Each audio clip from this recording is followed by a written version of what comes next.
talking about Ready Player One by Ernest Cline. And this book instantly, I started it on Audible, and it was read by Wheaton, and I was like, well, now we have to read this one.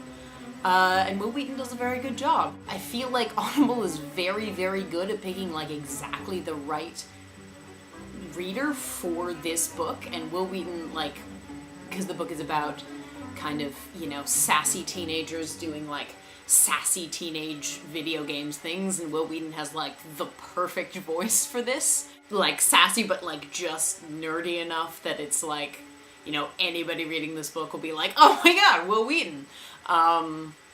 Yeah, and I'm really enjoying just kind of how Audible picks their narrators. And this is one I would definitely recommend on Audible. Because Wheaton, I liked this book. You know, I didn't love this book, and I think part of it is because what this book does, I will admit that it is quite clever. It is a dystopian novel, like it's set in the future, and it's set in a time when there's like a pervading internet system called the Oasis. It's so advanced that people can go to virtual school and have virtual jobs, and it's like basically people, you know, have shitty lives outside of the Oasis, but inside the Oasis they have amazing lives, and, you know, currency has now become like credits, like Oasis credits, etc., etc. So it's like super future, but then at the same time, there's a guy who is kind of like this world's version of Steve Jobs, or like the future's, because in this world Steve Jobs still existed. It's just like this guy who created the Oasis and is like super incredibly smart, and his name is James Halliday. He buried an Easter egg in the Oasis, and the person who finds the Easter egg gets his fortune. This is after he's died. And then it kind of follows this kid who's 16 who is searching for the Easter egg. They make Halliday obsessed with the 1980s, the era when he was a teenager. So the entire book revolves around the 1980s. Like, he's written this into the culture, that, like, Halliday was obsessed with the 1980s, so naturally, when this Easter egg thing came out, everybody was obsessed with the 1980s, and, like, everybody just, like, freaked out over the 1980s, and the 1980s became, like, a massive fad in this future time. And I think it's fairly clever in that it's an in-universe way for the writer to basically just write about the 1980s and obsess over 1980s pop culture. Like, you have never read a book or seen a movie or done anything that obsesses over 1980s pop culture as much as this book does, ever. If you like 1980s pop culture, this book will give you all of the 1980s pop culture that you can stand, ever. I think it's just a clever way that it can talk about, you know, what it actually wants to talk about, but still be new and interesting. Something it also does really well is just the mixing in of the dystopia. Like, this book, again, like The Selection, is barely a dystopia. But unlike The Selection, it doesn't feel like it was, like, slapped on at the end. It feels like it is really well integrated, the kind of dystopian thing, and it's more like this dystopia is more like the thread of dystopia, because it's like, basically, the main character is like battling in his search for the egg. He's battling against this other company who wants to take over Oasis and make Oasis like a thing that people have to pay for, and etc., etc. It's a very relevant dystopia, whereas stuff like something like Divergent, which I haven't talked about yet, but I maybe will talk about. I might talk about that.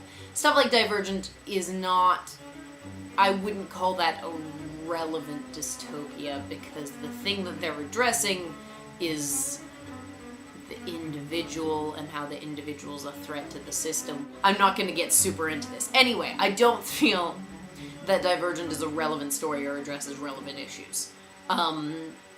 This book more so, I think, because it is a lot about corporations and the difference between, like, what makes a good corporation, what makes a bad corporation, and in theory no corporation is a good corporation, but, like, really addresses also kind of our heroes and what was, like, good, what's good about our heroes and what, you know, what we worship, why we worship the heroes that we worship, and why, what makes a good, influential, powerful figure in our society and what makes a bad one.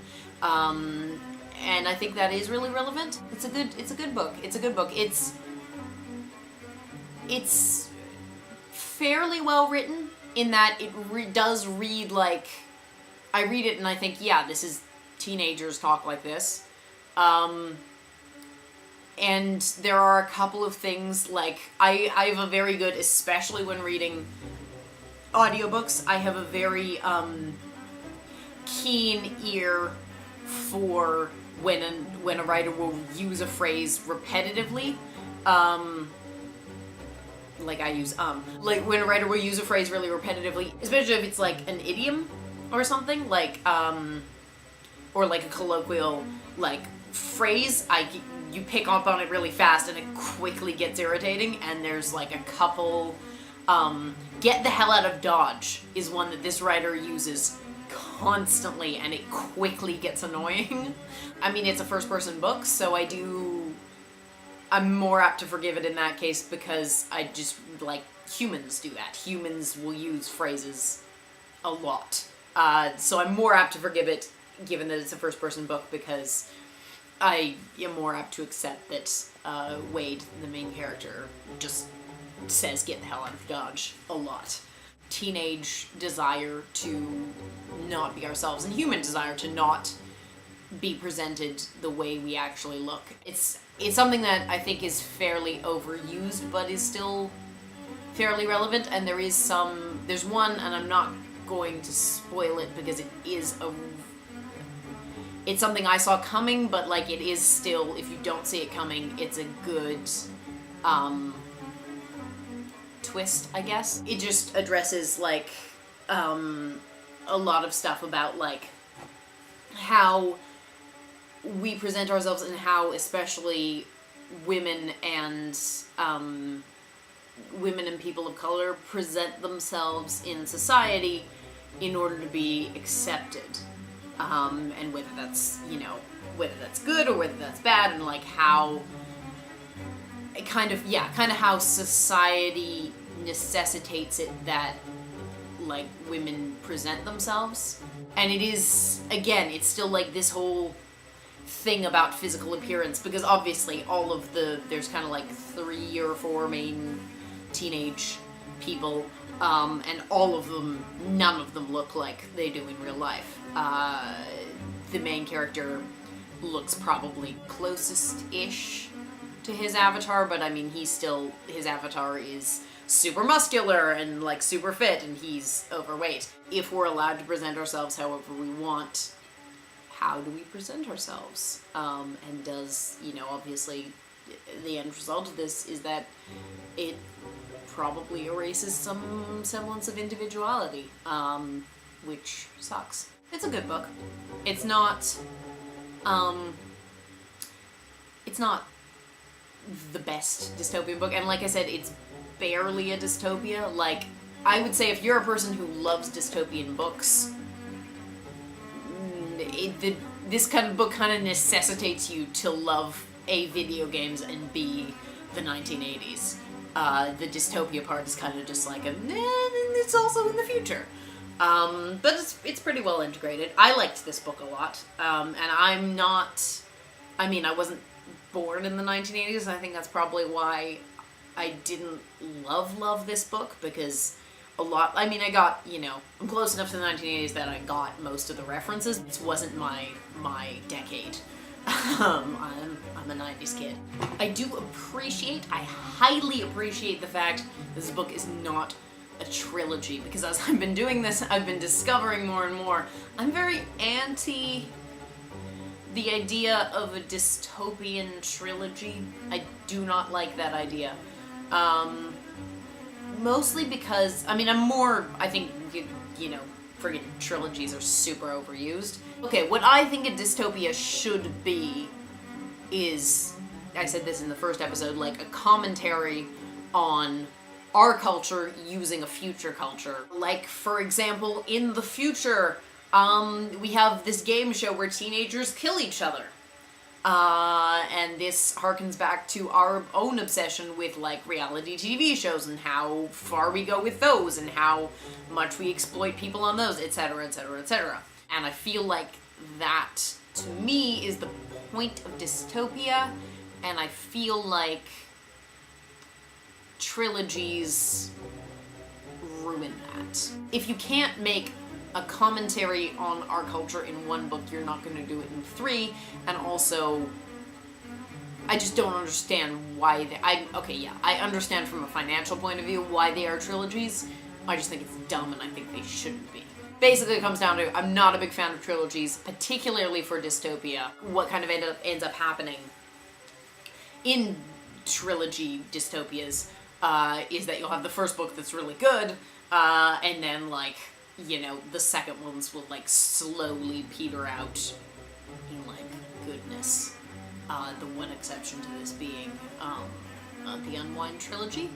First one was still the best, but the other two very much held their own, introduced new kind of problems. I still think that should have been one book. One big book. Go one big book. So yeah, I appreciate the fact that Ready Player One is a single book. Yeah? See, Ernest Cline said everything he had to say in a single book. So, go Ernest Cline. Yeah, I think that's kind of all I have to say about this book. Get it on Audible if you can, because Will Wheaton is great.